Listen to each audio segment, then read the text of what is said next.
Good evening, ladies and gentlemen, and welcome to Oakmont High School for tonight's varsity matchup between the Placer Hillman and your Oakmont Vikings.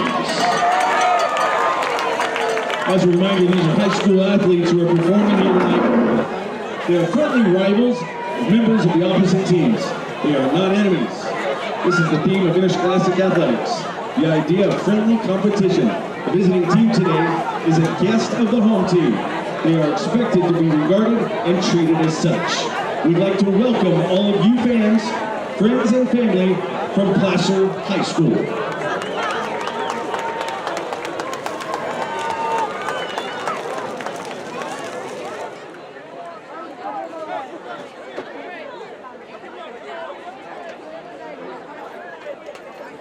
Give me a K. K. Give me an A. A. Give me an H. H. Give me an I. I. What's that spell? KAHI. Go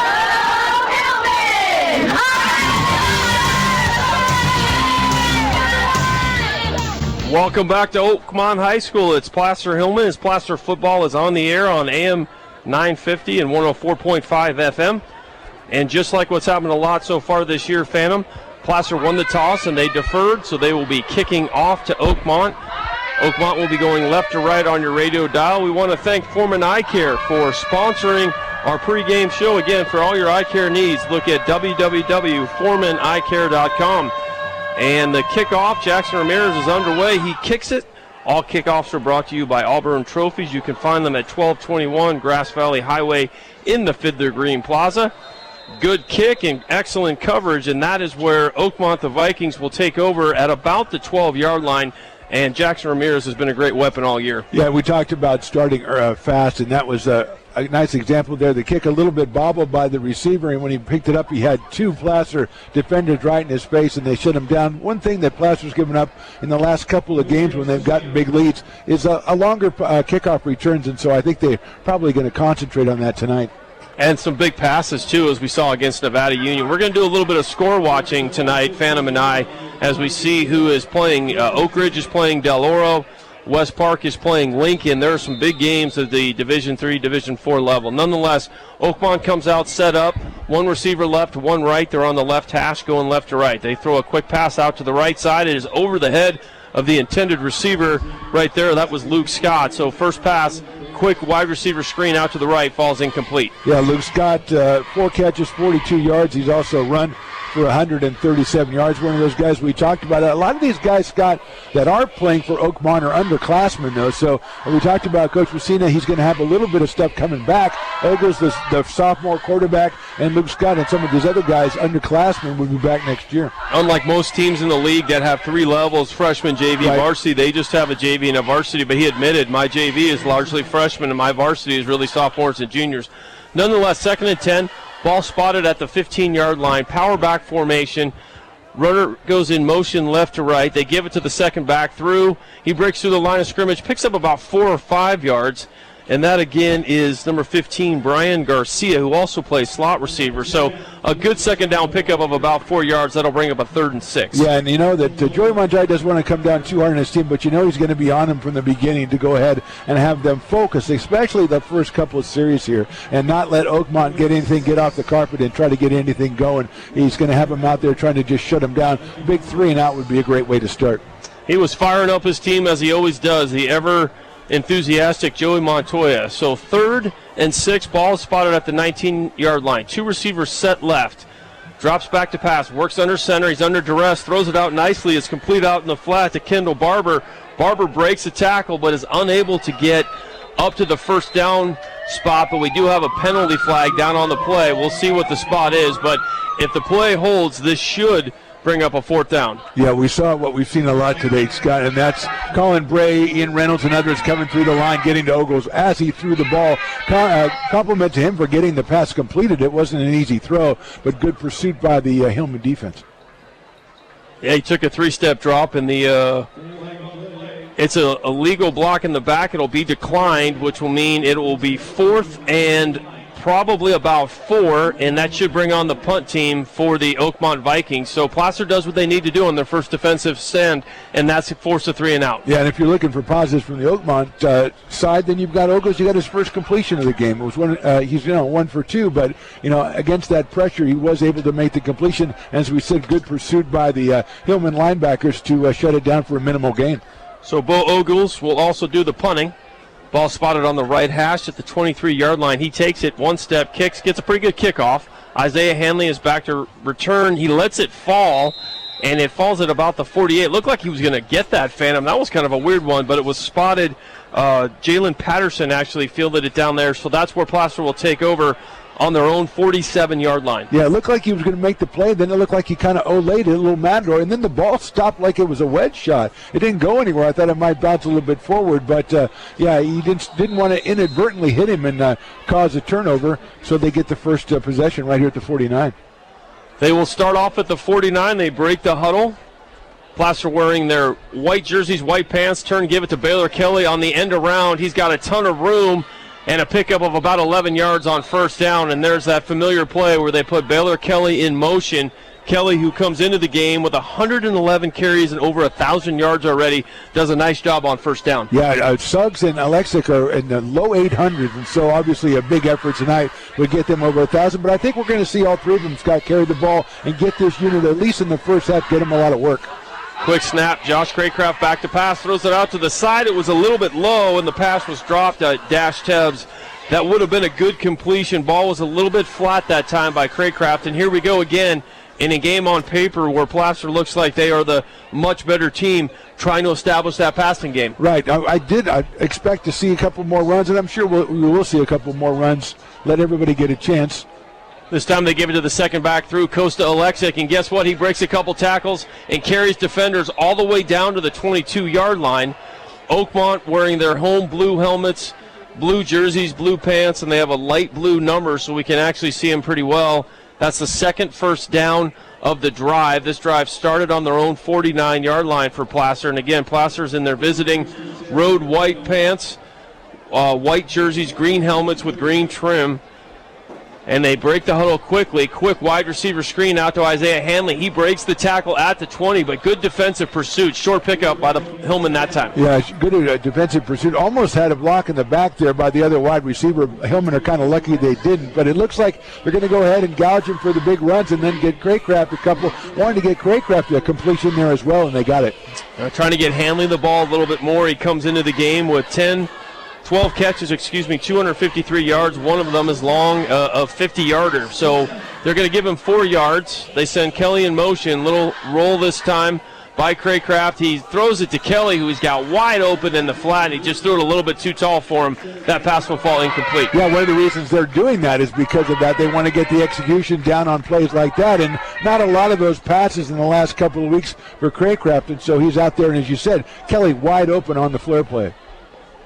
So it'll bring up a 3rd and 7. The ball is spotted on the 20 on the left hash.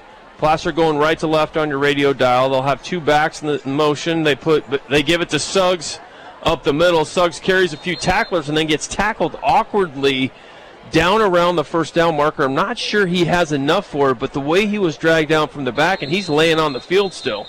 And that's one of the keys we talked about is get out of here healthy. Hopefully that's nothing serious for Jaden Suggs, but that's a huge blow for the Hillman if it is. They gave him to him on the quick hitter, and he carried a couple of defenders, and he got pulled down from the back, and he's laying there face down, still laying.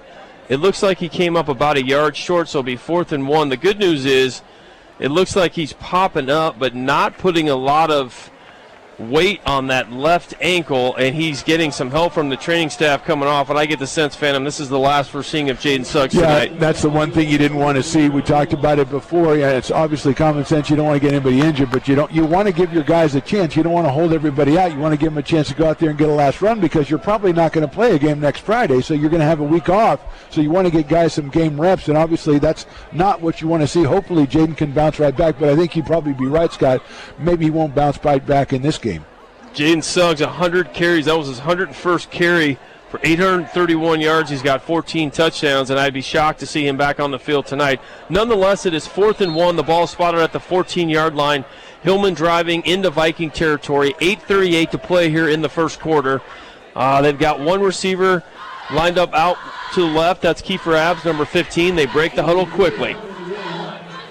This time they give it to the second back through. It's Costa Alexic. He breaks the tackle at the line of scrimmage, and another one down at the 10, and they'll have the ball first and goal, Hillman, at about the 9-yard line. Yeah, the trusty Alexic over left tackle play, but give the Oakmont Viking defender credit because he took Alexic up one-on-one and basically stopped. He stopped forward progress, and he got a little bit of help, so good defensive play, but a first down for the Hillman. The Oakmont Viking players, as we've seen by a lot of other teams, are tackling well, blocking and tackling well, doing the best they can.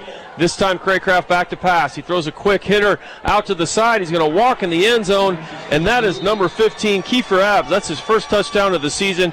Good drive by the Hillman. 51 yards. The pass goes from the junior Josh Craycraft out to Kiefer Abbs, and that is his 14th touchdown pass of the season. So with 8:01 to play here in the first quarter, Placer leads it 6-0. Yeah, I thought we might see a lot of Kiefer Abbs today, and they gave him a little too much cushion on that right side that time, and Craycraft got it out there. Looks like he's just trying to get his timing in the passing game here tonight as Ramirez has the last guy out here on the kick team. Kiefer Abbs actually the holder. Normally we see Max Joyner, and Max Jr. is an excellent holder. So Kiefer Abbs to hold, Jackson Ramirez to kick the extra point. He's kicked 37 of them this year. Snap is from Cole Upton. Upton's snap is back. The hold is down. The kick is up, and it is good. Placer leads it 7-0 with 8:01 to play here in the first quarter. Yeah, it's an excellent drive by Placer. Obviously mixed in a lot of passes. As you said before, in games where it's expected to be not as tight, the Hillman have gone to the air and more even quicker, earlier in the game than we had expected, and not really surprised to see Craycraft. He threw all those passes that he's tried so far. Just quick hitters to the side, to the flanker or the split end like they did that time. So he hasn't thrown it down the field yet, but he's still got a lot of success. Craycraft 2 for 4 on the opening drive with that touchdown throw. We also saw the three-headed monster. We saw 2 carries by Costa Alexic, both for first down yardage. Baylor Kelly had the initial carry, and then the watch-out is obviously Jaden Suggs had 1 carry and was taken off the field injured. So the good news is he's standing up. The bad news is it doesn't look like we'll see him for the rest of the night. So they bring in their second kicker, leading 7-0.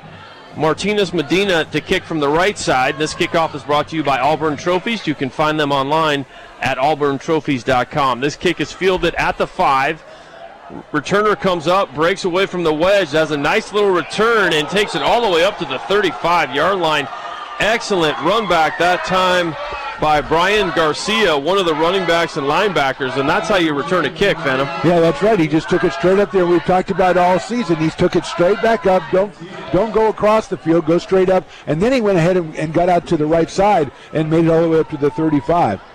So Oakmont started their first drive at the 12. This one they'll start at the 35. Second possession of the first quarter. 7:50 to play. Placer leading it 7-0. Their starters are still in on the defensive side. And the last time Oakmont went 3 and out, they picked up 6 yards in 3 plays and had to punt. They break the huddle this time. Power I formation. 1 receiver in the slot left, 1 on the right. Ball spotted at the right hash.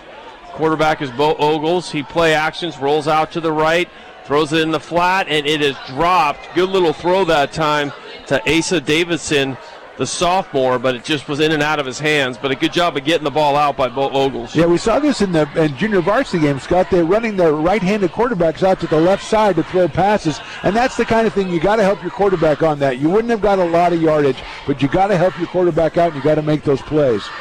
Trying to go to the wide side of the field, he would have picked up about 4 or 5 yards, and that's it. But nonetheless, first down play goes for no yards, so it's 2nd and 10, 7:43 to play here.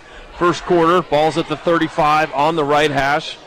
Bo Ogles was the running back. He is now the starting quarterback. 2 receivers set to the right, 1 left. Ogles goes back to pass, hit as he's about to throw and knock loose, and it was Nice job that time by Jackson Ramirez coming in and knocking it loose, and Ogles didn't have a chance. Yeah, Jackson Ramirez came up. He creeped up. You could see him creeping up on that. And Ogles, as we said, a sophomore, not a lot of experience, and was able to time it and shoot the gap and hit him before he had a chance to let the ball go, and the Hillman recover. It looks like it was Mason Yoakum on the fumble recovery. Turnovers have been a story for Placer this year. They have 14 interceptions and 7 fumble recoveries, 21 turnovers on the year. Make that 22.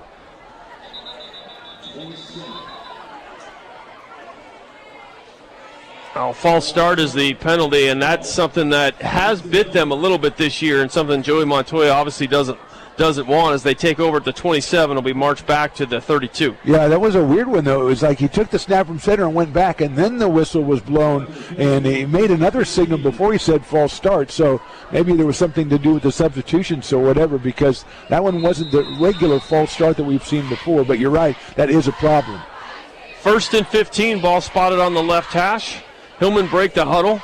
Craycraft over center, gives it to the second back. That's Baylor Kelly. Big hole over the right side, breaking tackles and getting all the way down to about the 20. A good 10-yard run on first down. Yeah, we've seen the holes that the offensive line creates in the last couple of games, Scott. And Alexic gets most of it. We talk about it more with him, but it's also Baylor Kelly. They go ahead and they're able to pick those blocks and make the right moves, go the right way off of those blocks and get big gains like he did there.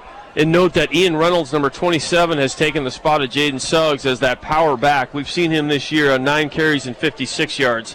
This time they fake it to Ian Reynolds, throw it out to the flat, receivers wide open. Kelly catches it, picks up the first down, and they'll have the ball down around the 10-yard line again. Yeah, we've seen that play a lot. We've seen that play tonight already a couple of times. Kelly just coming out of the backfield. It seems like when Placer running backs don't get the handoff, then the linebackers kind of forget about them, and they're able to get wide open, and that's what happened with Kelly right there. Well, Placer's offense is averaging 356 yards a game on the ground.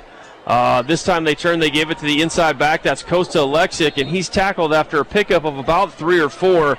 Give the Oakmont Vikings some credit. There was a big hole there, but they closed it up pretty quick. Yeah, getting a little bit too close to the goal, and there's not as much room for the Hillman to work as they've got it down to the 10-yard line. And we'll see if Craycraft goes to the air with a quick hitter as he did last time. 2nd down and 6. Ball spotted at the 10. Placer leading this one 7-0. 6 minutes to play here. They send Kelly in motion. They give it to him. He's the second back through, and he's tackled, but he'll be short of the first down. Picked up about 3 yards, and as you said, Phantom, Oakmont is just selling out to stop the run. Yeah, and as you said, they had a hold there, and they closed it down real fast, and you're right. They're going ahead and saying, we've got to put all our marbles in this basket, or however that saying goes, and that's what they're going to do. They're going to sell out to stop the Placer ground game. Well, Placer's got 35 rushing touchdowns and 14 passing touchdowns. They can hit you each way. Nonetheless, it's 3rd and 5. Ball is spotted at the 7-yard line. One back set, turn, give it to Baylor Kelly in motion. He's got a lot of room, and he's going to walk into the end zone untouched. Baylor Kelly around the end. They ran it into the short side of the field, and Placer leads it 13-0 for Kelly. That is his 14th rushing touchdown of the season. Looked like a Civil War reenactment out there with all the bodies laying down as the Oakmont defenders were laid out by the Placer block, and that was a total blocking offensive line touchdown right there, as you said. You're right, Baylor Kelly on the end around, never touched. And we've got a new holder in still. Kiefer Abb's going to hold. Jackson Ramirez on to kick the extra point from the left side. He is 38 of 40 with PATs this year. This will be his 39th. Snap is back, hold is down, kick is up, and it is good. 5:27 to play here in the first quarter, and it's all Placer, Phantom. All Placer, and they've come out here and they earned it. They went it down the first time, stopped 3 and out, came down and marched down the field, and then made the big defensive play, caused the fumble, picked it up, and then just kept going, because even selling out, Oakmont having trouble with the Placer offensive line, that might be the best unit of any kind in town. Those 7 points do come off a turnover, and that's one thing Placer's done a good job of. When they do force the turnover, get points, and usually get touchdowns, not field goals. We saw last week against West Park, enable them to get that big 42-14 lead. They held on to win 42-35. A huge win last week in a great environment. Absolutely great environment, and you're right. Placer seems when they come up with the turnover, they're able to turn it over to their ground game and really punish the team who's feeling kind of down because they just turned the ball over, and all of a sudden these guys are coming at you in waves, and it's really hard to stop. Martinez Medina is going to kick off from the right side for Placer. He approached it. This kickoff is brought to you by Auburn Trophies. They are located at 1221 Grass Valley Highway in the Fiddler Green Plaza. This is caught at about the 10.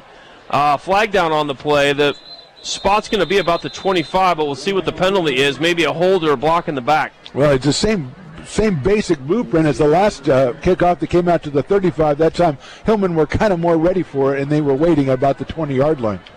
Good kick by Martinez Medina. The wind is not as big of a factor as it was last week. When you were kicking or throwing with the wind, that affected it quite a bit. Not the case tonight. Pretty calm night. Good crowd on hand. Senior night here for Oakmont, but they'll take over. Their starting field position, Phantom, on their first drive was the 12, and they'll start this one off at the 13. Yeah, good crowd for Oakmont here on senior night. Good crowd that traveled down from top of the hill and came down here from Auburn as filling out those stands over on the other side. Oakmont breaks the huddle. The ball's on the right hash. 2 receivers set left. Bo Ogles, the quarterback. Quick 3-step drop. Throws it out to the side, and he throws it over his receiver. The intended receiver was number 2, Casey Tibbetts.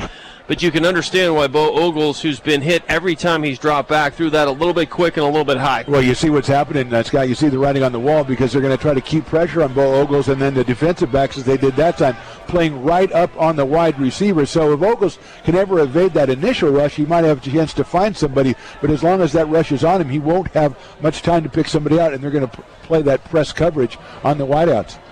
5 minutes and 10 seconds to play here in the first quarter. Placer leading at 14-0. Taking on Oakmont. They are coached by Jake Messina. Their sophomore quarterback is Bo Ogles. Split formation. They run a speed option left. Ogles cuts back. Nice little run. Picks up about 8 yards. Speed option to the left side out of a split formation, and that's one of their best offensive plays so far. Picked up, might be close to first down yardage. They're going to say he's just short. No, they're going to move the chains. So the first down of the night tonight by Oakmont. Yeah, Ogles did a good job there because he got outside. And, the tendency you'd think is a guy who's been hit a couple times would be to pitch that ball, but he did the right thing, held on to it, turned it upfield, and got the first down. That's one way to beat an attacking rush is to attack it, actually, run right at it. So a good job by Bo Ogles. First down of the night for Oakmont. 4:30 to play here in the first quarter. They do huddle up after each play, so they don't go no huddle. They break it now. They go long huddle is what they go. Yeah. Different kind of tempo. Yeah, they're in there still discussing what they're going to do. What are you going to do? Yeah. Split back formation. They get kind of a wing look, and now they're going to call a timeout, it looks like. Well, we've got a flag. No, delay a game. Yeah. Well, they did. Too much tempo. Yeah, they had too much tempo because they kept, even when they came up to the line of scrimmage, they were still talking to each other about, what do you want to do? What do you want to do? Well, as we look at the starting offensive line, we have more pen marks through the seniors. Right, the starters are really the sophomores. They've been depleted by, people leaving. They were hit pretty hard when West Park opened. They lost a lot of their student body, and that's obviously affected the football team. Yeah, and they have a couple of standouts that just aren't here playing tonight, so that's too bad for them on their senior night, too. Now they're working against the chains. 1st and 15, middle of the field. Ball's at the 18-yard line. Ogles back to pass. He's going to go. He is going to be brought down, and Colin Bray was the first guy that got him. And then it looks like Xander Esty was in on him as well. So I think we're going to have an oddity statistically. I think we're going to have 4 quarter sacks on that one, as I think 4 guys got there all at the same time and dropped Ogles because we've talked about it. He's going to have to get rid of the ball early because I don't think they can keep these guys off of his back. And the problem was they got a 5-yard penalty on first down, so it made it even longer. So their first down, they get a penalty. Second down, they get a sack. So now it's 2nd and 19. Ball's all the way back to the 12-yard line as Bo Ogles goes to the huddle. Placer leading this one 14-0. And we'll see if Placer changes it up a little bit. Maybe they go ahead and they drop a couple of guys back in because they know that Bo Ogles are going to try to complete one of those short, medium passes. Placer with their 4 down linemen. Bring the pressure. Ogles back to pass. They throw a screen. It's complete. Out to the side. He breaks the tackle at the 20. Gets all the way up to the 26-yard line. So a good second down play that time. Completed to Luke Scott. Scott broke a couple tackles down the boundary and brought it all the way up to, they're going to spot this at the 31-yard line. Yeah, excellent play by Oakmont on that one, and that's what I thought maybe Placer would pull their guys back a little bit because, 2nd and 19, that's when the screen is called for. But give Ogles credit, he evaded the rush and completed the pass. And a good run by Luke Scott as well.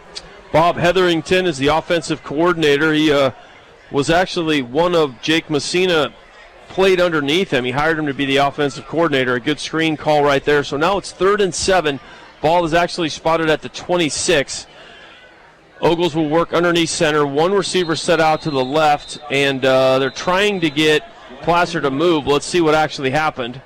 No, it's another second delay of game penalty, and that is just a killer on 3rd and 7, now 3rd and 12. The referee that's standing at midfield, I guess, is the guy who gets to call those, and he's throwing his flag, and I think he got it up to 15 feet that time. He's not had 2 of them in one series in a long time.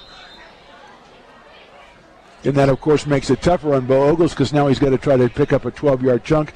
You don't think the screen pass would work again, so you've got to come up with something else. Their third possession, they were 3 and out and punted. Then they fumbled on the sack on their second one, and they've had 2 delay of game penalties here on this drive. 3rd and 12. Ogles turns to hand to the left. There's nobody there. It was a busted play. The running backs went to the right.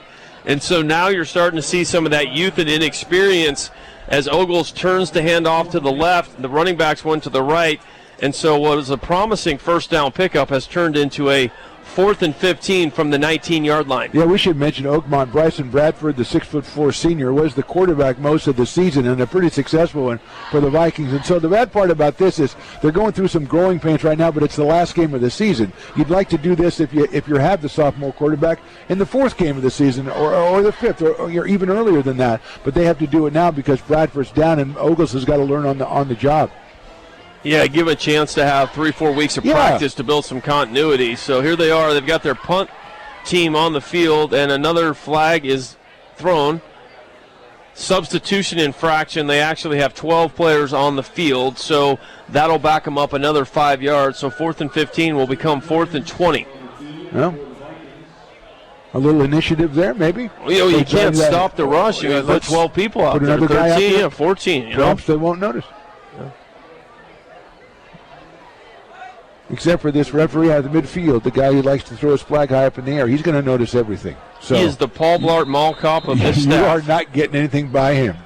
4th and 20. Ball's at the 14. Ogles is going to kick. It's almost blocked. Gets off a decent one. Isaiah Hanley is back to return, but it does not go past the first down stick. So that's where Placer will take over for their 3rd time. So their starting field position has been the 49, the 30, and this ball will start off in Oakmont territory at the 31-yard line. And let's be clear, we are not taking shots at referees. We have a referee shortage. We applaud the people who come out and do the job. Just have a little fun with the guy, okay? I mean, I don't want to get on the wrong side of that argument because we need all the referees we can get. And we had some last night. You had Folsom playing Rockland because of the shortage. Craycraft this time, play action, throws it down the field. He's got a receiver, and he just overthrows Valentino Oristudo, who was wide open on the post route. They come out and try to hit one big, deep down the middle, and just too much on that throw that time by Josh Craycraft. Yeah, and you know what I like about that one, though, Scott? First of all, I like the fact that they went down the field. But secondly, Oristudo, as you say, was the target. Not Josh Maxwell, not Baylor Kelly, not Kernax or even Kiefer Abs. It's another guy. So they try to get him out there and get him into the routes as well. That's a good thing to do. I think they feel they can run and get the yards when they need to. This time they have Solo back. They put Kelly in motion. They give it to Ian Reynolds, and Reynolds just runs through some tackles before he's violently thrown down after about a pickup of about 8. So Reynolds taking over for the injured Jaden Suggs, and that was a good second down carry. Yeah, we saw Reynolds out on the field after last game, and that guy just exudes football to me. I mean, he was talking to us, and he was almost like he was in motion anyway. I mean, he's a defensive lineman. He's a fullback. He's whatever you need him to be. I love when he's like, "Who are you guys?" I like it. Everybody says that. Turns around. This time it's to Costa Alexic, second back through. Huge hole, breaks the tackle, and takes it all the way down to the 5-yard line. So great run by Costa Alexic, second back through. Good push by the offensive line right there. Yeah, Costa with a big pickup, but he's liable to get. He's in the low 800s as well, and if he gets enough time tonight, he might get up over approaching that 1,000-yard mark, but I don't know if that Joey would keep him in that long. But you got Reynolds in there, you got Costa, and Costa just keeps doing what he does every single game. This time play action to Reynolds. Craycraft throws it out to the side, and Baylor Kelly just drops what would have been his second touchdown of the night. I mean, wide open in the flat. You don't throw a football better than that. It was just dropped. Yeah, and that's what we're talking about with focus, Scott. I mean, yeah, you can kind of laugh it off, and Baylor Kelly doesn't usually do that, but he did it there, and you can't. The next time this team takes the field, they won't be able to do that, and so that's why I think why Joey's having them go through the whole gamut of plays that they're doing. They've run a lot of stuff out here already in the first quarter. Next time they play will be the quarterfinals of the Section 3 playoffs. They turn, they give it to Ian Reynolds right up the middle. He breaks the tackle, turns, and he is in the end zone. There is a flag down, though. I'm not sure this is going to stand. We'll see what it is. It is a hold against the Placer-Hillman. So the second penalty of the night, they had the offsides and now the hold. So this will back them up on 2nd and goal. Good run there and bounced off the first guy, hit it into the end zone, but they're going to move the Hillman back, give them a chance to try some more stuff. Maybe try that pass again to Baylor Kelly, see if they get it right this time. Holding the call. Just 5 seconds to play here in the first quarter. It's been all Placer. They lead it 14-0 over the Oakmont Vikings. Scott Gordon, Mark Phantom Lowe. And it looks like they are going to get the play off. This time Craycraft straight drop back to pass. Throws it out, one-on-one route, and he just overthrows the receiver. Well defended. He was trying to go to Kiefer Abbs, who you thought might have a big night tonight, and he was double covered. Yeah, Kiefer Abbs has been the guy they've gone to all season long. He's got a couple of touchdowns in the air, mostly on that fade route into the corners of the end zone. And they tried to do it again on that play right there. It's a good try, good pass that Craycraft is going to need later on, so he tries to make the touch pass in the corner, just barely overthrows it. 1.5 seconds to go, 1.5. 3rd and goal, 17-yard line. Tight split formation. They give it to Baylor Kelly around the end. He's got a whole bunch of running room. He cuts back, and he gets into the end zone. He's hit at the goal line, but he falls forward. Another rushing touchdown for Baylor Kelly, his second of the night. And as the first quarter comes to an end, Placer leads this one 20-0. That was looked like the Maxwell play from last week. Maybe they Craycraft did the little hunch over, waited for Kelly to come around from the left side, around the right side, and again he motored in there without too much difficulty until he hit that goal line. And the last untimed down of the first quarter will be the extra point by Jackson Ramirez, being held tonight by Kiefer Abbs. He puts it down. Jackson Ramirez's kick is up, and it is good. He's 3 for 3 on the night, and it would appear that Max Joyner is probably being held out tonight. No reason to play him, and penalty flag down here. Let's see what they call.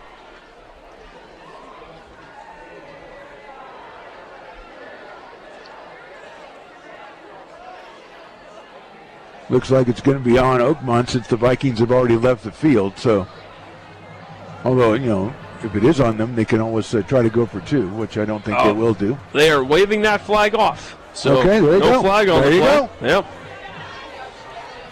So Phantom 1 quarter in the books, and 21-0 Hillman done exactly what they wanted to do. They've done it through the air. They've done it on the ground. Craycraft 3 for 7 with a touchdown. They've thrown it deep. They've thrown it short. They've run up the gut. They've run around the side. I mean, they've had the full gamut so far. Wow, I just you got me tired listening to you right there. That's crazy what they've done. Yeah, I thought we were going to take a break after a quarter, but you want to talk about the game. I love that.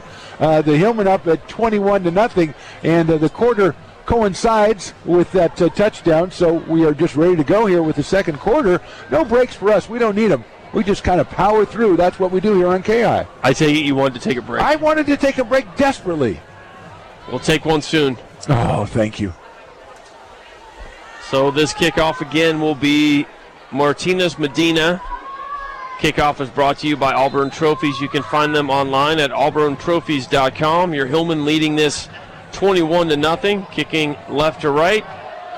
It is kicked deep and fielded at about the 6-yard line. Returner takes it up to the 20, breaks a tackle, breaks another tackle, breaks to the outside, and continuing to run. Now he's going backwards, and he'll be pushed out of bounds at about the 20-yard line. One of the most eventful 12-yard returns I've ever seen as he dodged a couple of tackles. And Martinez has been a kicker.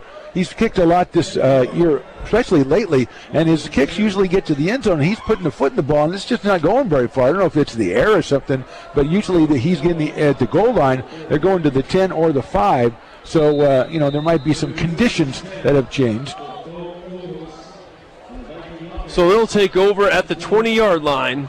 11:40 to play, second quarter. Placer leading it 21-0.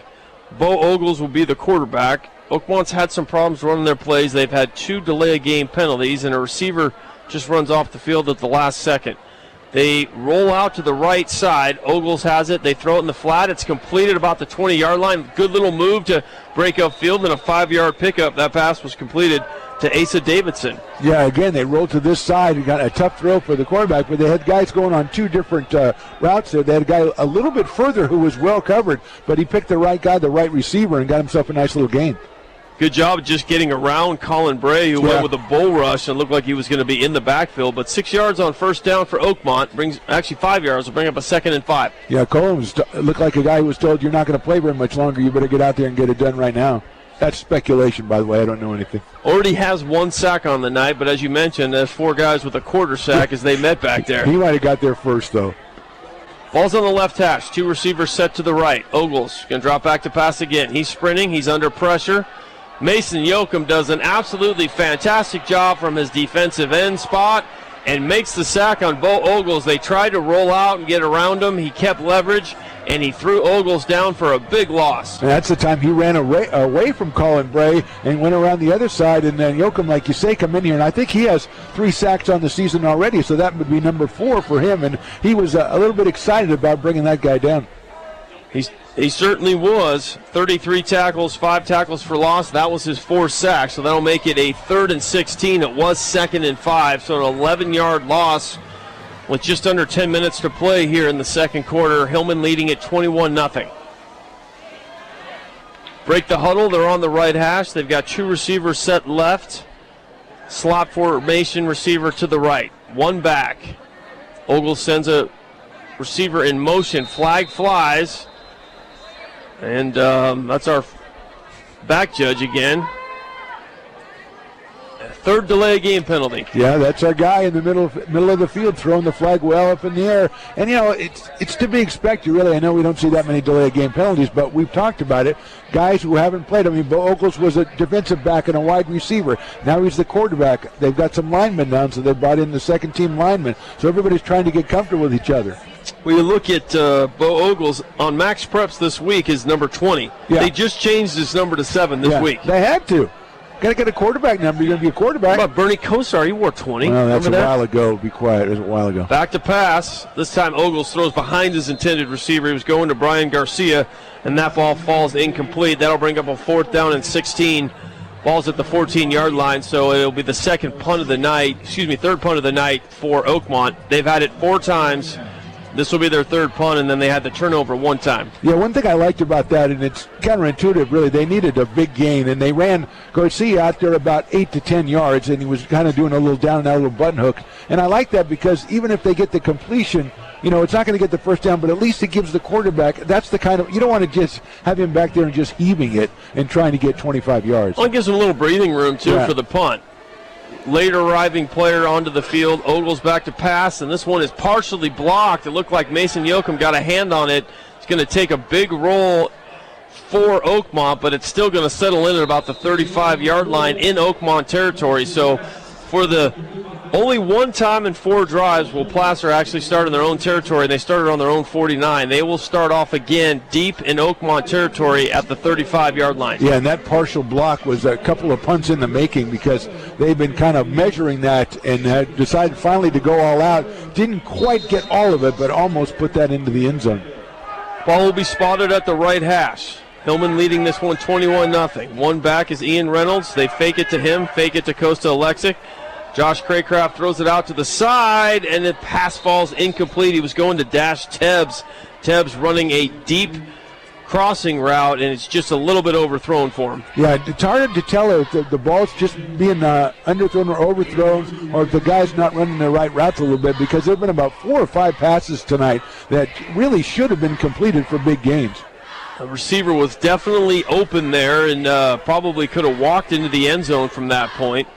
So far tonight, Craycraft is 3 for 8. On the season, he's 67 for 114. He's completing about 60% of his passes, but tonight he's a little bit behind that, 3 for 8. This time Placer breaks the huddle. Receiver to the right, 1 to the left. They sent Ian Reynolds in motion. Correction, that's Isaiah Hanley. They give it to Hanley. Hanley's going to cut all the way back. He's trying to make a big play, still eluding tacklers, and ran about 20 yards to pick up 9. Yeah, he made a couple of moves inside of a phone booth there and still got a couple of more yards. Picked up about 8 or 9, like you say. But Henley, I think he had in his mind he was going to cut back against the grain and take it all the way. But Oakmont had one too many defenders in the middle of the field. Hanley came into this game with only 10 carries. He's had 2 so far tonight. Yeah, and he's got we think he does such great things with the ball. We think he has it all the time, but he probably has a combined maybe 25 touches on the season. This time they give it to Baylor Kelly. He breaks a tackle at the line of scrimmage and will pick up the first down. That'll go inside the 20-yard line, down to about the 18, so Placer will be down in the red zone. 8:30 to play here in the second quarter. Hillman leading this one 21-0. And you have to wonder maybe after this drive how much we'll see Baylor Kelly the rest of the game, especially with what happened earlier to Jaden Suggs. And again, we hope Jaden is okay. Back to pass, Craycraft. 3-step drop, hits Isaiah Hanley. Hanley, nice catch. Good little pitch and catch on the quick passing game. You can see this is one of the things that they want to do as they get ready for the playoffs. Yeah, the encouraging there is he threw a strike, literally a strike to Hanley. It's been a little high, it's been a little low on those quick passes tonight, but that one right in the middle, and give the defender credit. Hanley's not easy to bring down one-on-one, and he was able to slow him down. Little quick game there. 7-yard pickup. This time they give it to the first back through. That's Ian Reynolds, and Reynolds gets down. He's going to be inside the 10 and pick up a first down. Yeah, I'd love to see Reynolds carry the ball. We'd love to see Landon Fowler carry the ball. We'll probably see him also, Enzo Gallo tonight. But again, we talked to Reynolds after the game, and he still wanted. The game's over. He wants the ball. He was all jacked up. He was fired up. Yeah. That was a huge win for them. He was excited. We had a chance to talk to him and Josh Maxwell. Great win for him last week. First and goal, 7-yard line. They turn, play action. Craycraft's going to tuck it himself and keep it. He's going to pick up about 4 yards. He had one receiver he really wanted to throw to. He was well covered. Smart decision by the junior to pull it down and pick up 2 yards. Yeah, smart decision, but I still don't like to see him get himself exposed out there because this is, as we said, we've got a week off and then a big playoff game, and you don't want to get any nicks on your quarterback. Second and goal from the 5, right in the center of the field. 21-0 Hillman. They hand it to the second back through, and that's Costa Alexic, and Alexic carries the tackler into the end zone. Touchdown, his first one of the night, his 10th of the season, and another touchdown for the three-headed monster, as we say. Baylor Kelly's got 2, Costa Alexic's got 1. Yeah. Second guy through again on that. He likes to go over that left tackle area, and it doesn't matter if he's the second, third, doesn't matter which guy. He likes to go over that area, and again, the hole was there for him. So Jackson Ramirez on to attempt the extra point. He's 3 for 3 on the night. Kiefer Abbs is going to be the holder. Snapper is Cole Upton. He approaches it from the left side. Snap is back, hold is down, kick is up, and it is good. So with 7 minutes and 2 seconds to play in the second quarter, Placer leading this one 28-0. Yeah, another impressive drive by the Hillman and trying to mix in that passing game as well. And you think that's just to try to keep things sharp. And as they said, that last pass to Hanley was right on the money, which was an encouraging sign for Craycraft as he's working his way through. Craycraft on the night, 4 for 9 with a touchdown pass. Pulled one of those passing attempts down and picked up 2 yards, but Baylor Kelly has 2 touchdowns. Kiefer Abbs has a touchdown, and now Costa Alexic just carried in his 10th rushing touchdown of the season. Yeah, if you add in his receiving touchdowns, he's one of 3. Hillman, I think they all have at least 15 touchdowns on the season, which is amazing. Well, Kelly's got 14 rushing touchdowns on his own. He's got 2 through the air, so You're right, 16. Martinez Medina to kick off. This kickoff is brought to you by Auburn Trophies. You can find Auburn Trophies at 1221 Grass Valley Highway in the Fiddler Green Plaza. Fielded at the 5, return is up, and he breaks a tackle. He's got a nice little return on, and tackled at about the 21. Thought he was going to scoot through there. Broke a couple tackles at about the 15, and that's where Oakmont will take over on the right hash of the 21-yard line. Yeah, it seems like a couple of times on the kick returns or kick coverage, Placer kind of overruns the ball carrier. You ever notice that they really just go all out to the ball carrier, and they change direction, and then they go right by him. hurt them pretty bad in the Nevada Union game. Yeah. They ran right past them. They got some couple big returns. Speaking of Nevada Union, there's a team that, with a win tonight, might find themselves in the playoffs. Yeah, I think they've got Ponderosa tonight. If they can pull that one off, they can get the 4 wins requisite for the playoffs.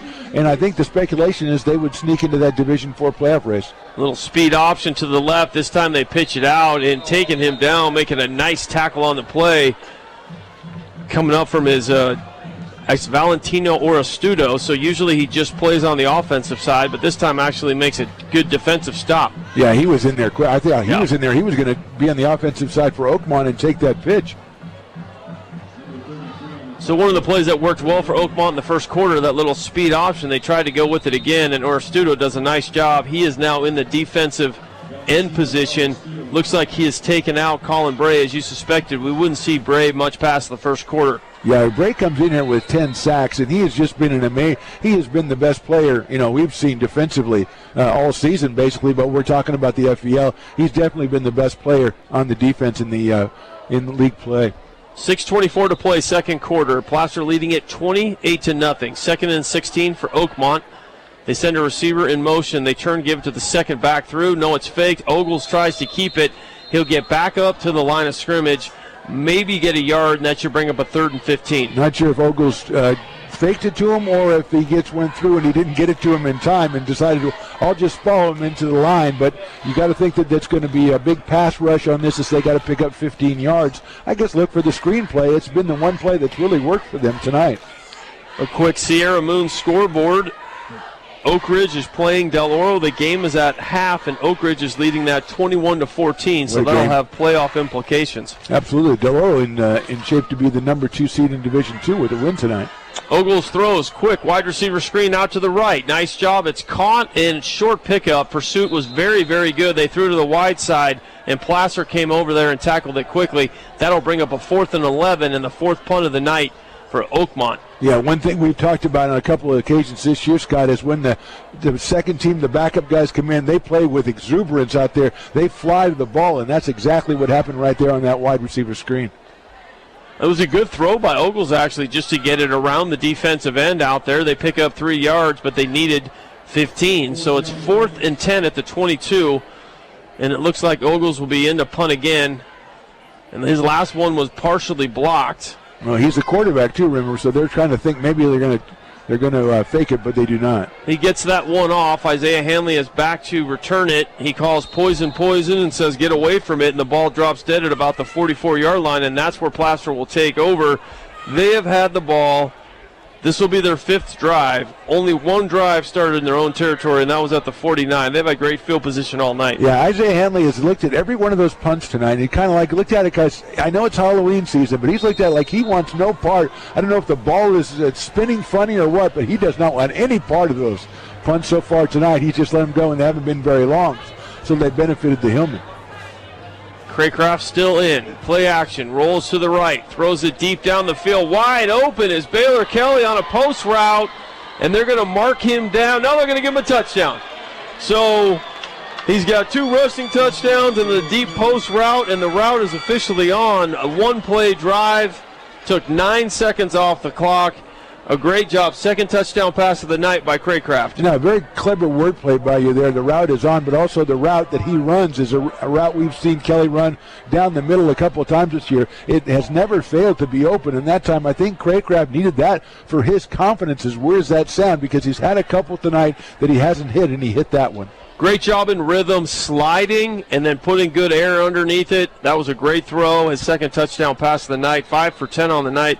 That brings on Jackson Ramirez to see if he can make this one a 35-0 score, and that is through. And Phantom with about 4 minutes and 9 seconds to play, exactly 4 minutes and 9 seconds to play here in the second quarter. Is Placer 35 and Oakmont nothing? Yeah, Placer's had a couple on offense, a couple of times as we talked about. They haven't really executed perfectly. They've had enough plays where they have. But one thing that hasn't changed, that defense is just all over Oakmont. And we've talked about it a couple of times, Oakmont's problems as far as depth is concerned, as far as experience is concerned. And you've got, as we said, a couple of Placer guys out there that aren't always out there. And they are just going to not give up the ghost. They're going to go full speed. And that's not a good sign for the Oakmont Vikings. Oakmont's had a couple self-inflicted wounds, 3 delay of game penalties, a couple of sacks. They just have 1 first down here in the first half. So it's been tough sledding, but Jake Messina knew it would be. Only dressing 20 guys, most of his seniors that started the season in key spots unavailable tonight. So we have Martinez again, Scott on Martinez, and I'm going to predict the kicker between the 5 and 10 yard line. This kickoff is brought to you by Auburn Trophies. You can find them online at auburntrophies.com. It is fielded at the 3. And good coverage this time at a block in the back. They did not call. Yep, there comes the flag. And that one was pretty blatant. They're going to spot it at the 22, but this is going to go back half the distance inside the 20. Yeah, it's one thing when they overrun the kick returner on their own, but it's another thing when they get pushed in the back and they go flying by him, yeah. Another Sierra Moon scoreboard update for Foothill Valley League score. Lincoln High School leading it 21-0 over West Park in the second quarter as they head into halftime. So Lincoln potentially getting that second place spot in the FVL League. Yeah, and that might get them enough to get a bye in the first round of the Division IV playoffs. They would finish at 6-4, but 3 of their losses would be to Placer, Casa, and Roseville. So those are pretty good losses. So I think that's when that would come down to the wire as far as the seeding is concerned. 3:58 to go. Placer leading at 35-0. Drop back to pass. Good throw, good catch that time. Ogles hits wide receiver, and that's somebody they told us to watch out for. Gavin Ferris, number 80. Good catch by the senior on senior night. 6 foot 155, and the second first down of the night for Oakmont. That was a good route and a good throw that time by Bo Ogles. Yeah, Gavin Ferris is a guy that we were told, like you say, is 28. That's his 29th catch for almost 400 yards. So that's a pretty good season for a wide receiver. Longest play of the offense so far tonight for Oakmont. 3:25 to play here in the first half. Just one receiver set out to the left. They turn, give it to the first back through. That's Luke Scott. Luke Scott picks up a small gain. Ball is going to be, looked like he got about 2 yards there, Phantom. Yeah, nice tackle. It looked like it was number 55 there, I believe. Just kind of went and submarined and went right underneath Luke Scott and knocked him down. Cole Upton, the senior, usually we call his name as the deep snapper, but getting some quality reps in here. Mason Nyokum is still in, but we're seeing some substitutions, as you would expect. Enzo Gallo in now, linebacker now. It is 2nd and 9, 31-yard line. Ball's at the left hash of Oakmont. Gallo coming up on a blitz. They're going to get through, and Ian Reynolds from his defensive tackle spot. Great tackle, shoots the gap, and actually tacks the running back who caught it. They were trying a little speed rush play that time, gave it to Jaden Chang, and Ian Reynolds beat his man one-on-one. Yeah, my theory is that Ian Reynolds was told to stay out of the game, and he snuck back on the field and went ahead. Because you couldn't keep him on the sidelines. He went ahead. He was in the backfield again before Ogles had a chance to do anything other than hand the ball off to Chang. He strikes me as one of those guys who'd be like, okay, coach, I'm out, and then would run all the way around and then get himself back in the game. Exactly, and it's exactly what happened, at least in my mind. 3rd and 13, 2 receivers left. Ogles back to pass. He's going to try to throw the screen, and Mason Nyokum read that perfectly and would have had a pick six as he stands there with his hands on his head dejectedly. Nonetheless, it'll be another punt for Oakmont, but a great read that time by Mason Nyokum, realizing the tackle let him go through, and he knew it was a screen pass. Yeah, he knew it was a screen pass, and if he was a little bit older, he would have done a little home alone right there and just slapped himself right in the face because he thought it was almost like he was the intended receiver on the play. Well, he's playing defensive line for a reason and not tight end. We know that. Watch it. Great play that time by Mason Nyokum, who's having a great season. 4 sacks, 1 tonight. 1:57 to play. Snap is back. Kick is up, and it is Hanley who is just letting it drop, and this ball will roll to the 49-yard line. So Placer will take over at their own 49-yard line. And to your point, Hanley's just not fielding the punts. I've never seen a kick returner farther away from the ball when it comes down than Isaiah Hanley is doing tonight. And it's probably the right thing because those kicks have some weird English on them, too. And a safety point, I mean, you already see Jaden Suggs, your running back, taken off the field. You can just imagine taking a hit. And penalty will actually put this into Oakmont territory. It looked like it was a late hit or a face mask penalty. Nonetheless, Placer will take over at the 36-yard line of Oakmont. Ball will be spotted at the right hash. Hillman are going left to right on your radio dial. Starting quarterback Josh Craycraft still in. 1:46 to play in the second quarter. It is 35-0 Hillman. Craycraft rolls back to pass, throws it out to the flat. It's a little bit short. Great catch. Coming back to the ball, making the catch. It looks like that is Dash Tebbs, and Tebbs will pick up a first down.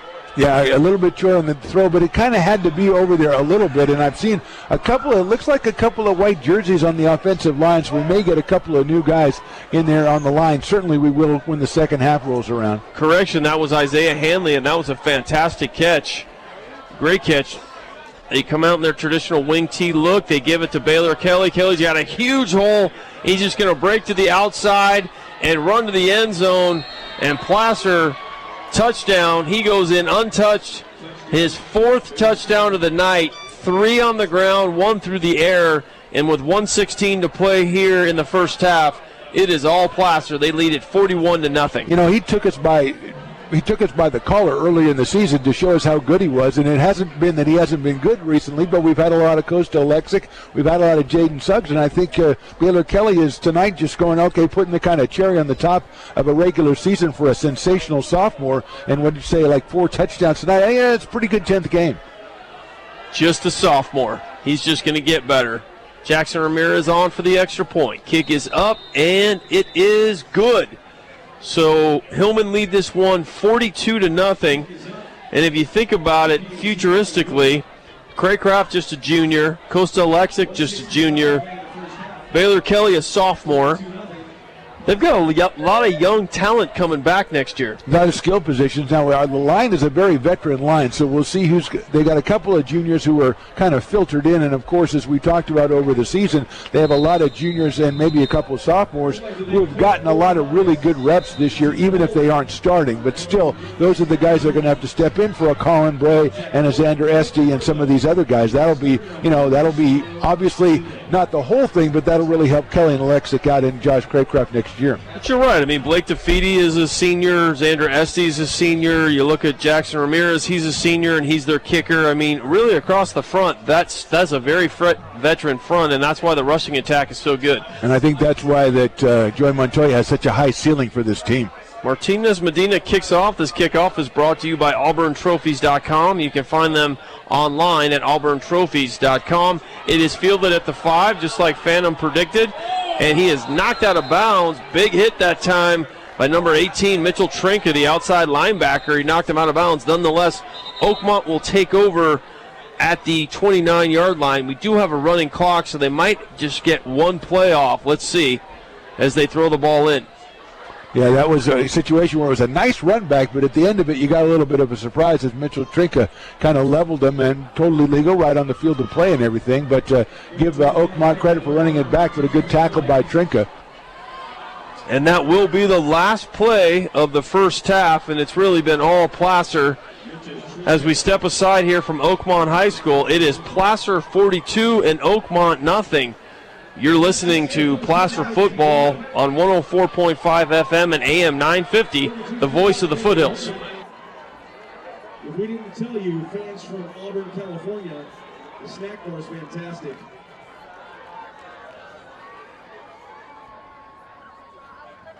You're going to watch a performance. Welcome back to Oakmont High School, where your Placer Hillman lead this one 42-0 at halftime. Scott Gordon, Mark the Phantom Lowe, and well, I think in the second half we're going to get a peek at some of those juniors and maybe sophomores coming up. Congratulations also to the Placer JV team, who ran their record to 9-1 with a win before the varsity game tonight. They actually got to a running clock. They go to 9-1. We know Coach Joey Montoya is very high on that JV team, so those kids will go up and move up and play at the varsity level next year. Great job. Their season's effectively over. Some of those sophomores will be dressed up to play in the playoffs, and that's always an exciting opportunity to get to that. Yeah, and I think their season was really, last week when they made that incredible comeback when they were 14 down late in that game and came back and pulled that one out. Tremendous job by them. Congratulations as well to the Placer JV team. So we're getting ready to get underway here at Oakmont High School in Roseville, California. Scott Gordon, Mark the Phantom Lowe. Placer leading this one 42-0. They're 9-0 on the season, 4-0 in league, and Oakmont coming into the game 2-7. do not have a league win, but I tell you, this is another group of kids you can tell next year is going to be a year better, and we've said that with Ponderosa, we've said that with Nevada Union, and you just feel like the league is going to be a tough one next year. Yeah, they're outmanned and overmatched, but they have not given up at all. Every play they're playing to the end. Kickoff is brought to you by Auburn Trophies. You can find them online at auburntrophies.com. It is fielded at about the 10, and it looked like it was Dash Tebbs who brought it up to about the 24-yard line, and that's where the Placer offense will take over here in the second half, as we will have a running clock with Placer leading 42-0. And we'll try to identify as many of the members of the offensive unit as we can. As I said earlier, there's a lot of white jerseys out there on the Placer offense. Freddie Billings, the junior, number 72, has checked in on the offensive front. Craycraft still in. They give it to the second back through. That is Ian Reynolds, and he looked like he was wrapped around the back. That was a bad face mask, and there's 2 flags that came in there, and that's the last thing you want to have happen there. Correction, that's Enzo Gallo on the carry, number 20. Yeah, another good defensive player as well. You're right. He was through the hole, and then all of a sudden his head was snapped back, so that looked like an obvious face mask call, and it came in from this side, and there it is. Dangerous play, obviously took his head around. The refs were right on it, and we were kind of joking in the first half, but these refs do yeoman's work. A lot of them are working on Thursdays and Friday nights. There's a referee shortage. These guys do a great job, and they've done a great job so far tonight. Well said, sir. Well said indeed. So Placer will take over. They will have the ball at the 42 on the right hash. They've got a new center in. Craycraft is still in at quarterback. He'll do a quick little wide receiver screen, and it is dropped, and they were trying to get it out to Marty Lowenstein, who has had 1 catch on the year. You've dubbed him Ferris Bueller, but he tried to run before he caught it, and he goes to the sideline dejected. That would have been a good little wide receiver screen, 5-yard pickup. Yeah, it's one of the kind of plays that I thought we would see here as we bring in, you want to keep Josh Craycraft throwing the ball, but you got a new set of receivers, and it's just like the young quarterback. You want to get a new receiver in there, get him an easy one, and get his hands on the pigskin. It's good to see Jacob Zietler in. He's a junior, backup center, so he's in. Number 68, Ryan Moman, is also checked in. They have Enzo Gallo in motion. They give it to the second man through. That's number 4, Landon Fowler. He's met at the line of scrimmage and thrown back.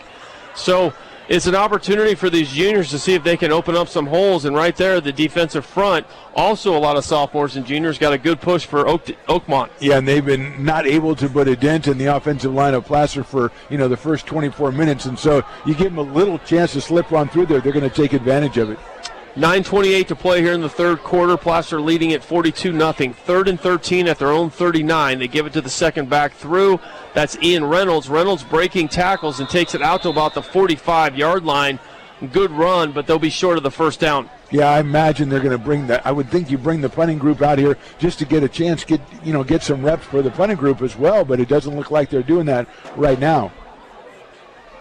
I'm with you. I would have thought up 42-0 that they would put the punting group in, but it looks like Joey is going to having a hard time making the decision over there as he's talking to the side judge. They're trying to get some clarity on a spot, and they are going to send the punting team on. So not really sure exactly what was going on there, but nonetheless, Oakmont's defense is held for the first time tonight.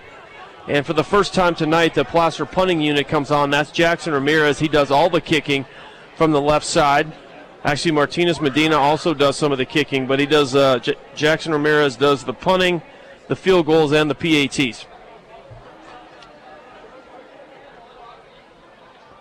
Snap is back. It's a good one. Plenty of time on the kick, and they're in on him. He gets the kick off. Fielded at the 20 and going the wrong direction is the returner, and Xander Esty down on the tackle. So they have their number 1 punt team on. Good tackle by Xander Esty. And Oakmont will take over at about the 18-yard line. Yeah, that reinforces the belief that they wanted to get that punt team out there and give them a couple of reps. And that time, the ball bounced right up to the returner, and that was the worst thing that could happen to him because there was 3 Placer guys that came with that ball. Do give him credit, though, because if you let it go, it probably rolls inside the 10-yard line there. So courageous play. Nonetheless, they will take over at the 17, and everything's been so one-sided for Placer, but if you think about Oakmont, their starting positions have been inside the 20 on almost every drive tonight. Yeah, the field position game has not been their friend. They've given it over to Placer on most, I think, except for 2. It's been in their own territory. Just 2 first downs for them. Bo Ogles, number 7, the quarterback. They'll come out I formation. 1 receiver left, 1 receiver right. They run a little reverse around the edge. Nice job of trying to get upfield, but keeping contained there. Placer Hillman do a nice job. What looked like it might be a big play was actually Enzo Gallo coming up from his linebacker spot and making the tackle. Also in on the tackle was Jacob Zeitler. Yeah, Enzo came up and kind of overran that one a little bit, but stopped the forward progress and held it up so his teammates could come in behind him and bring the ball carrier down. Pickup of 2 yards. So it'll bring up a 2nd and 7, actually. They give him 3. Ball spotted at the 19 on the right hash. Oakmont going left to right on your radio dial. 2-back formation. Ogles hands it off to the running back. A little bit of a hole, but a great job by their linebacker core. And Landon Fowler and the defensive front of Placer closed that. Looked like it was going to go for a couple yards. They gave it to Luke Scott, the running back, but a nice stop of just a short pickup of maybe a yard. Yeah, we talked about on the other side earlier in the game. The hole was there, but it closed up really fast before Scott could really get through there. So good pursuit, as you said, by the linebacking core. 6 minutes to play here in the third quarter. Placer leading at 42-0. First possession of the second half for Oakmont.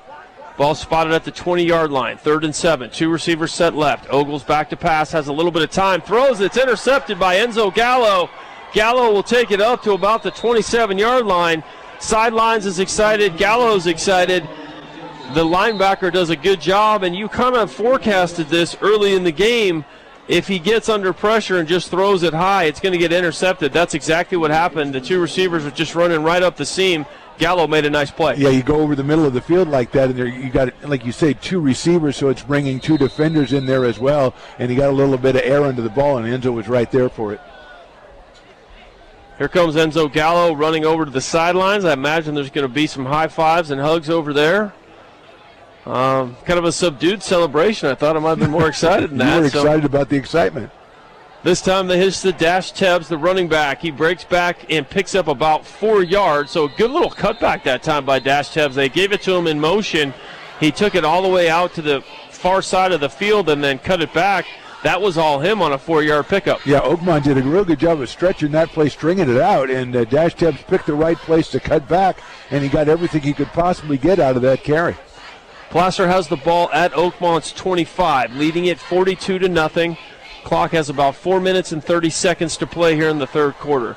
Craycraft sends Gallo in motion. This time he hands it to Ian Reynolds, and Reynolds breaks a tackle at the line of scrimmage, breaks another tackle at the 20, another tackle at the 15, and takes it all the way down to the 13-yard line. And Ian Reynolds is just a football player, Phantom. Yeah, and another team and another broadcast, they'd call him like the Energizer Bunny or something like that. We can do better than that for Ian Reynolds because, he just exudes football when he's on the field, and that time a real nice cutback to get himself some extra yards.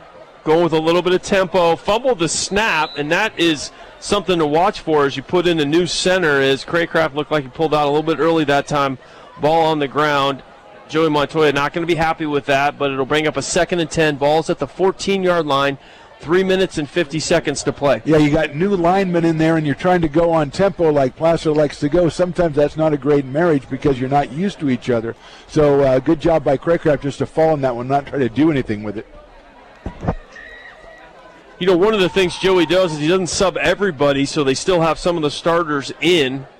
This time they have nobody set out wide. They fake it to Reynolds, give it to Enzo Gallo around the end, and he's going to break a tackle. Nice job of running all the way down to about the 5. He'll be close to the first down.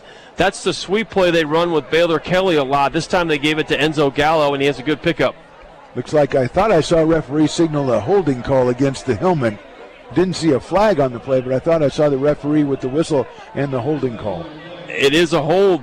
I see the flag down on the 10-yard line, so that will negate a good pickup by Enzo Gallo as we go under 3 minutes to go here in the third quarter. Yeah, I know it didn't count, but we've seen Gallo, we've seen Tebbs, and we've seen Fowler, Reynolds all make great cutbacks on runs. 2nd and 15. Ball's back at the 20. And again, a little botch snap. This time Craycraft's going to pick it up, try to pick up some yards. He's got a good run. He's going to go all the way down at the 6. But I can tell you right now, that is not what Joey Montoya wants as his junior quarterback who's taken almost every snap to be fumbling the snaps and then taking a hit at the 6-yard line in a game they lead 42-0. No, you're right, but also Josh Craycraft is like, okay, I went ahead and fell on it once like I'm supposed to do, and this time I'm going to go out and I'm going to get something out of this thing because I'm not going to fall in another fumble. And he took it and he showed a lot of speed to get out around the left side and pick up a sizable gain. 10-yard pickup that time, makes it a 3rd and 5. Ball is at the 8-yard line. Power back set in. This time they give it to Gallo. Gallo's got a big hole. He cuts back, spins. He gets in the end zone. Touchdown. Enzo Gallo, his 3rd rushing touchdown of the season. And Placer now goes ahead 48-0 with under 2 minutes to play here in the 3rd quarter. So a pretty good couple of minutes for Enzo Gallo right there. Defensively and offensively, he's doing just about anything you could do as a football player to put the 48th point up on the board for the Hillman. Second turnover turned into points tonight. Yep. Their 15th interception of the season to go with 8 fumble recoveries. Jackson Ramirez on to try to stay perfect from extra points. Kiefer Abbs is the holder. Snap is back. It is down. Kick is up. And it is good. So with just about a minute to play here in the 3rd quarter, Placer turns an interception into 7 points, just like they did in the first half when they sacked Bo Ogles, picked up the fumble, and turned another turnover into 7 points. Yeah, they came back and got the interception, turned it really quickly in there. And again, I'm very impressed by what we call the second-team runners on the Hillman. We've seen them all season. We've seen them a couple of games already, so we've seen them do a little bit of this stuff. But the running that they did on that drive, the cutting back at the right time and picking up the yardage was really impressive. Even overcoming a little bit of a penalty and against the chains, these are great downs for these junior offensive linemen to be getting these quality reps in the league game. Especially when if you think you're going to be the center next year and you're having trouble with the exchange. And since that is the end of the 3rd quarter, we'll go ahead and take the break here. You're listening to Placer Football. They lead it 49-0. This is Placer Football on 104.5 FM and AM 950, the voice of the Foothills.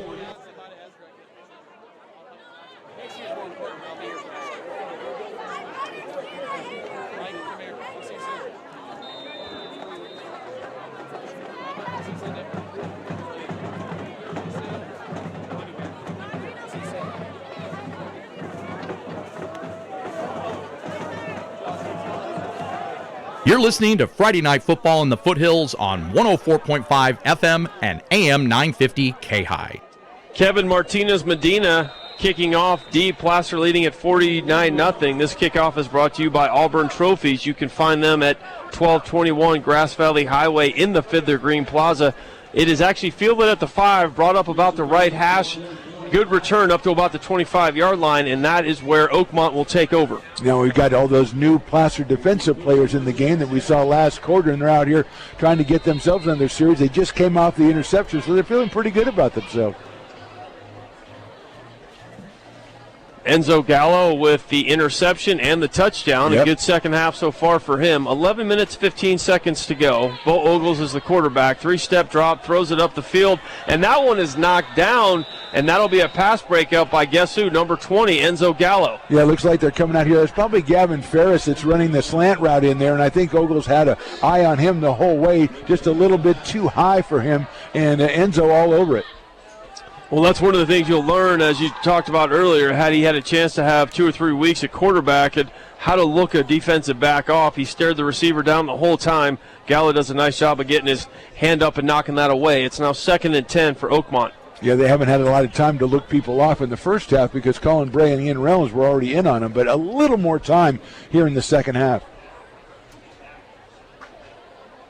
So this will wrap up the regular season for the Hillmen, and what a season it's been. This will run their record to 10-0 when they complete this.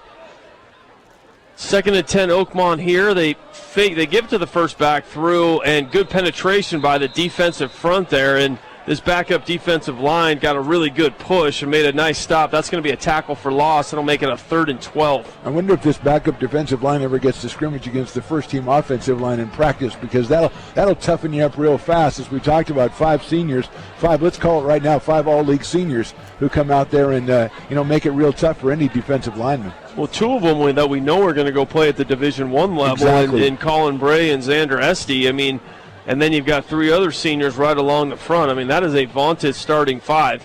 And Jackson Ramirez has the kicking. Also, he does that as well as the offensive line. Number 23, Tate Wilson, has checked in at cornerback. 3rd and 13, balls at the 22-yard line. Ogles is going to roll out. He's under pressure. He's going to try to release it. He is going to elude the defender, throw it downfield, and it is complete. Great job of getting away from the rusher, and Brian Garcia's breaking tackles. He's still on his feet. He's finally pushed down by Landon Fowler all the way down the field, but it looked like Valentino Orostudo had him from his defensive end spot, but Ogles did a great job of getting away from it, throwing it down the middle of the field late, which they tell you not to do, but a great job by Brian Garcia on the catch.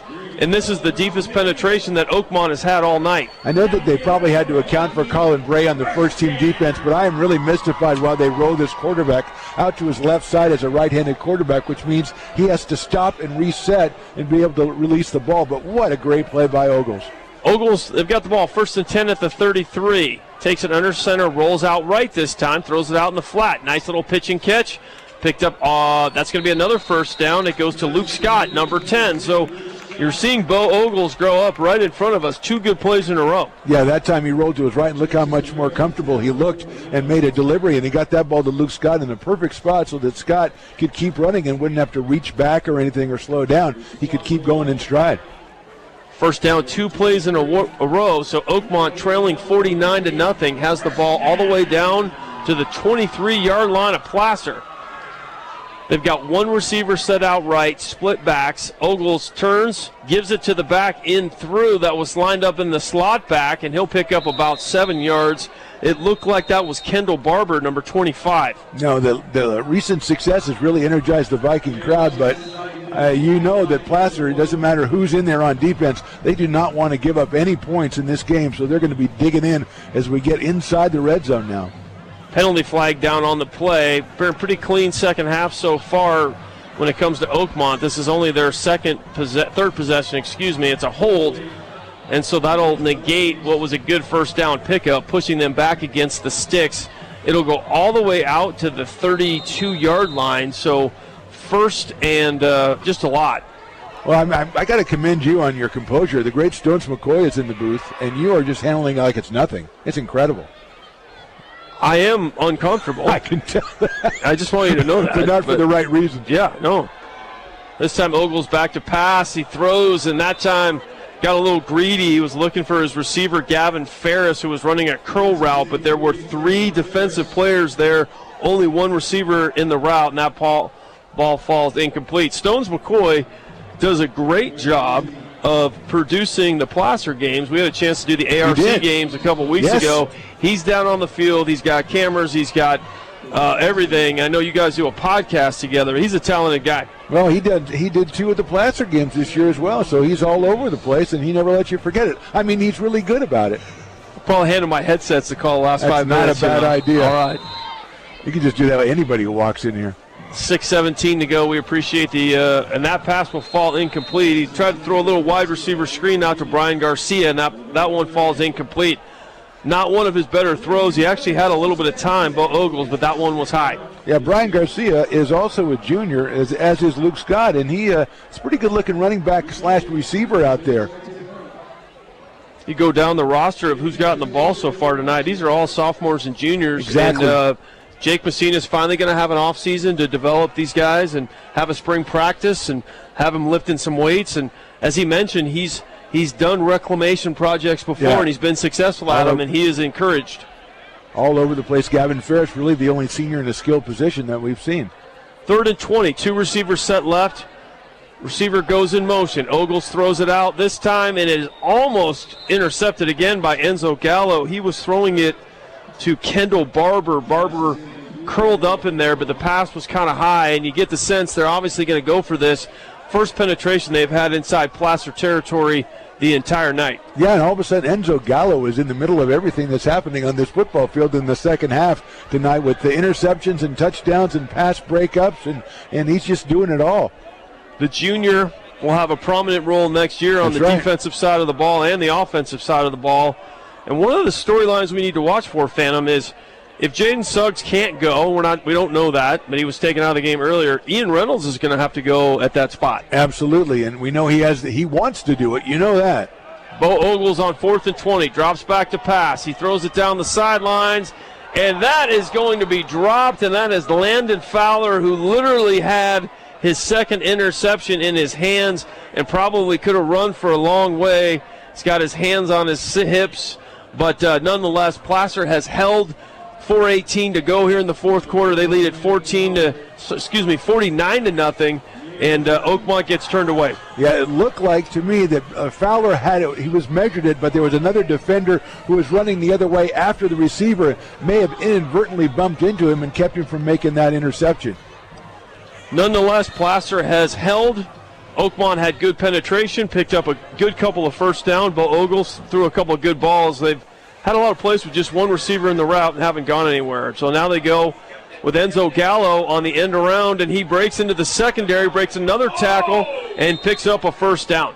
What a play. An end around that he was going to do a double reverse on, but he held it and decided, no, I'm hot, I'm keeping on going, and he picks up another 15 yards. That is the traditional Baylor Kelly to Costa Alexic, but he was really smart. He didn't have a clean handoff, so he just decided to keep it and picked up a first down. I think he was really smart because he wanted to run it himself, and he held onto the ball and took off. Let's just argue on the air. That is not what happened. That's what radio is. 3:14 to go. 1st and 10, ball spot at the 45, and another ball, a center quarterback exchange that falls low. That's the third fumbled snap of the second half, and that time Baylor Kelly fell on it. Yeah, and I don't know if Josh Craycraft is even out there, but if he is, you want to get that straightened out, obviously, because you're looking toward next year. But it's just something, if you're going to have problems with that exchange, you can't really go at the tempo that Placer loves to go. Baylor Kelly in at quarterback now. Oh, I like it. I do too. Split backs.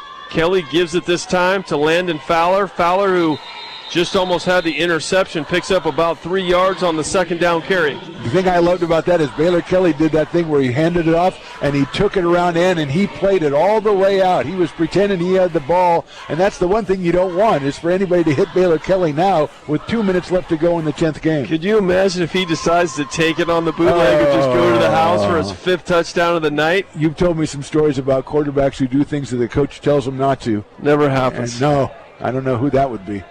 3rd and 7, they give it to Landon Fowler in motion. He's got a little bit of a wall. He's going to pick up the first down. A good cutback, and he takes it all the way down to the 39-yard line. Excellent job by the new offensive line, giving Fowler a little room to maneuver, and good job by Fowler to make the right maneuvers when he had the room.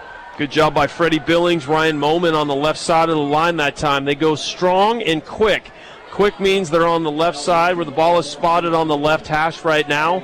So that's where the quick side is, and then the strong side lines up to the field. Nonetheless, there's 1:37 to go, maybe 2-3 more snaps, and this will be over, but it's been all Placer from the outset. Yeah, Placer likes to go fast, but I wouldn't be surprised if they slowed it down a little bit here. We've seen Joey do that already this season.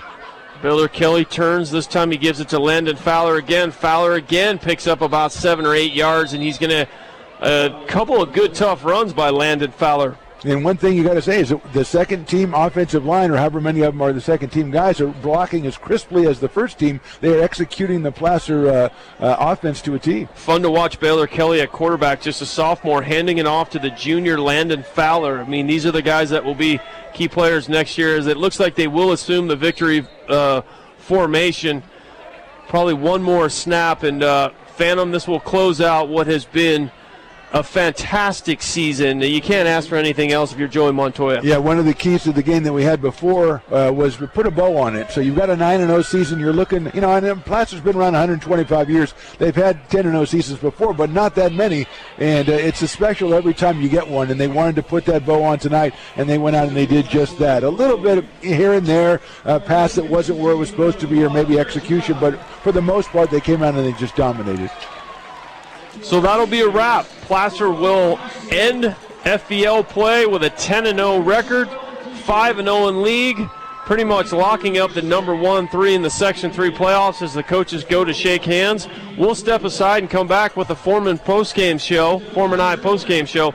You're listening to Placer Football on 104.5 FM and AM 950, the voice of the Foothills. Good luck.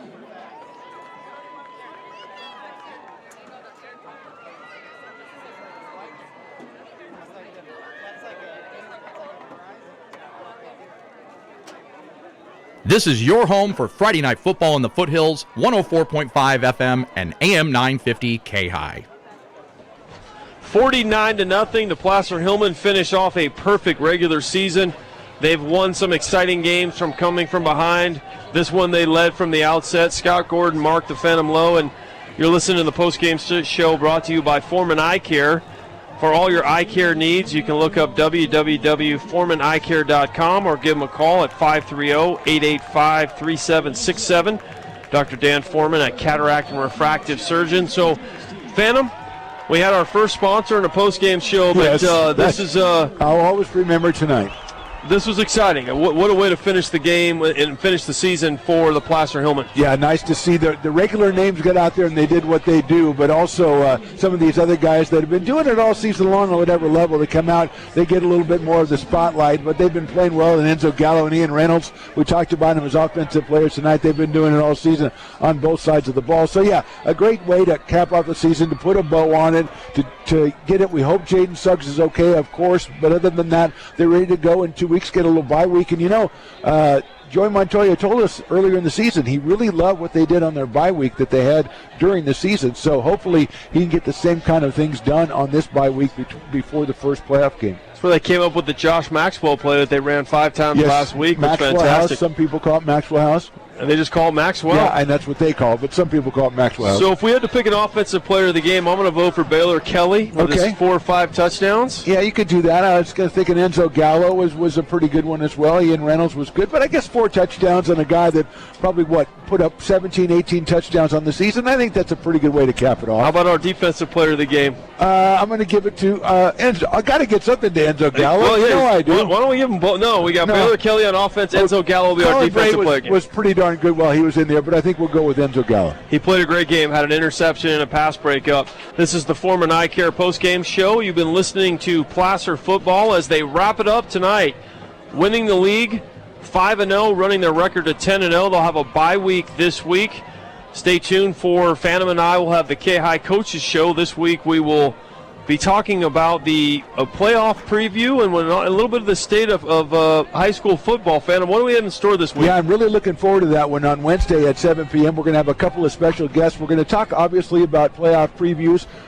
Placer will not have a game, but we'll talk about who they might face the next week, and also other schools in the area that have their first-round playoff matchups, and also take a kind of a look at high school football after we've completed the season. We've had a couple of thoughts as we watched all these games, and we've got other guys to come on and talk to us about what their thoughts are and kind of some of the things that are facing high school football. We know it's fantastic. We know it's a great thing to have, and everybody loves it, but there are some things that, we've got to work out or they've got to work out. We talk about referee shortages, other stuff like that. So it should be a great show coming up on Wednesday night right here on KAHI.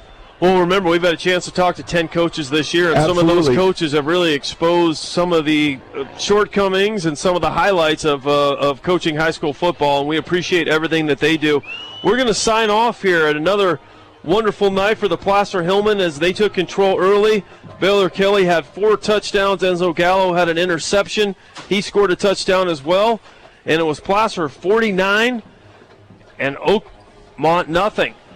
This is Scott Gordon for Mark the Phantom Lowe. We want to thank Chris back in here and Brad for setting us up in the booth. We'll be back in 2 weeks for the playoffs, but stay tuned for this Wednesday's KAHI Coaches Show.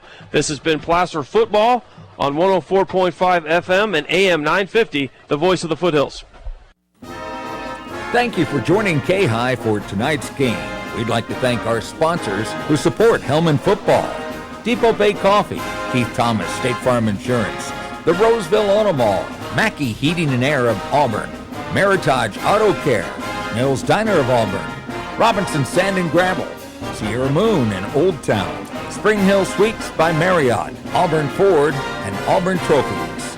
We'll see you next Friday for Hillman football on KAHI.